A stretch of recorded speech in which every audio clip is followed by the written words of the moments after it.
Rock-climbing goby swim against strong currents and descend the slippery, overhanging rocks of high waterfalls using mouth and pelvic suckers. While some other fish species are known for their waterfall climbing feats, none of them jump onto and over dry rocks like the rock-climbing goby.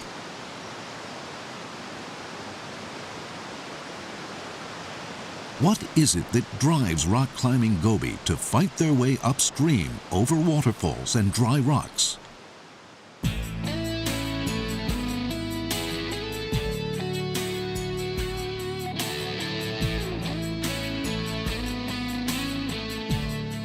Rock-climbing goby is a species of goby that lives in fresh water and has a life history very similar to sweetfish. After laying eggs downstream, the young fish hatch and make a straight line for the ocean where they spend the winter. The ecology of these young fish living out at sea is not yet fully understood. It is assumed that they feed off animal plankton around the sand spits at the river mouth.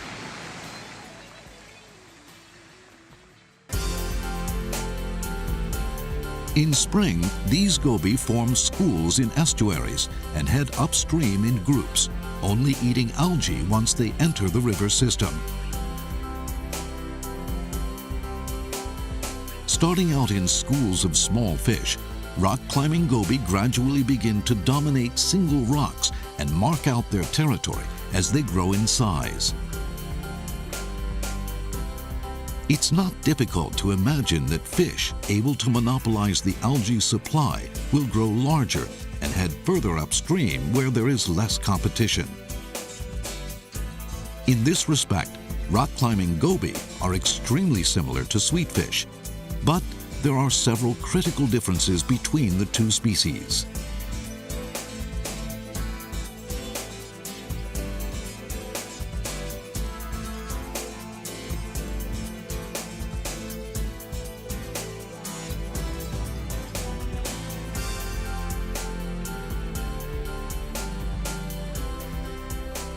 Sweetfish are annual fish that only live for 1 year. After heading upstream in search of algae, they go back downstream to lay their eggs in autumn, unlike rock-climbing goby that breed in early summer. Rock-climbing goby are thought to have a lifespan of 5 to 6 years. After the long winter, they head back to the same area to lay eggs around the same time young fish head upstream. Rock-climbing goby are destined to head back downstream after fighting their way against the current and over high waterfalls. But we still don't know when exactly it is that this takes place.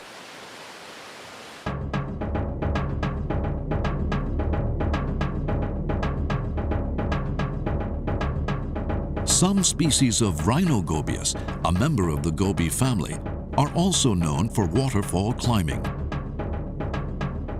Rhinogobius is still the subject of classification, but it is believed that waterfall climbing species, such as the Rhinogobius flumineus, most likely lay eggs upstream where there are fewer fish in order to reduce the risk of their eggs being eaten.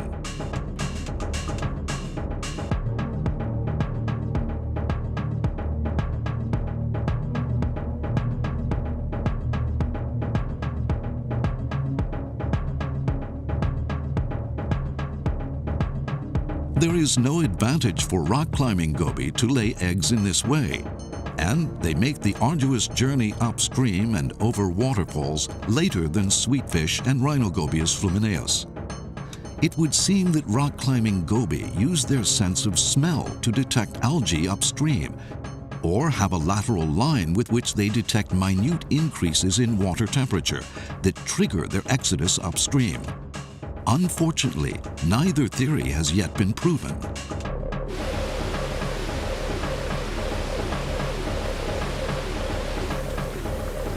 Algae in upstream areas rely on rises in water temperature and extended sunlight to grow. It would therefore be dangerous to venture upstream should the river dry up, exposing this algae. Sweetfish and Rhinogobius are believed to head upstream early to preserve the species, or to grow large and gain an advantage during egg laying. For reasons largely unknown, rock-climbing goby mysteriously lay their eggs at a different time and appear to confirm algae growth before making their way upstream.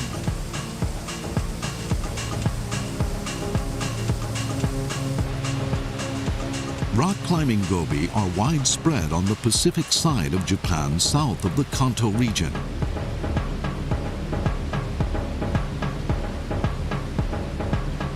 While there's no accepted theory as to why they inhabit certain rivers and not others located nearby, many of these rivers have well-developed sand spits at the river mouth.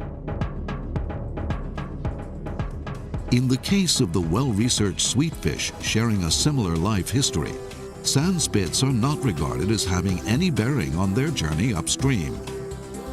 A proper understanding of the life history and sensor mechanism of rock-climbing goby may very well serve to overturn such theories.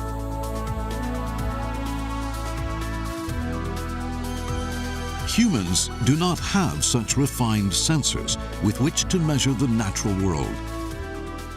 However, humankind possesses the power of analysis, one that goes beyond our natural limitations. The protection of this diverse and beautiful Earth through the analysis of nature is a mission that has been entrusted to humankind.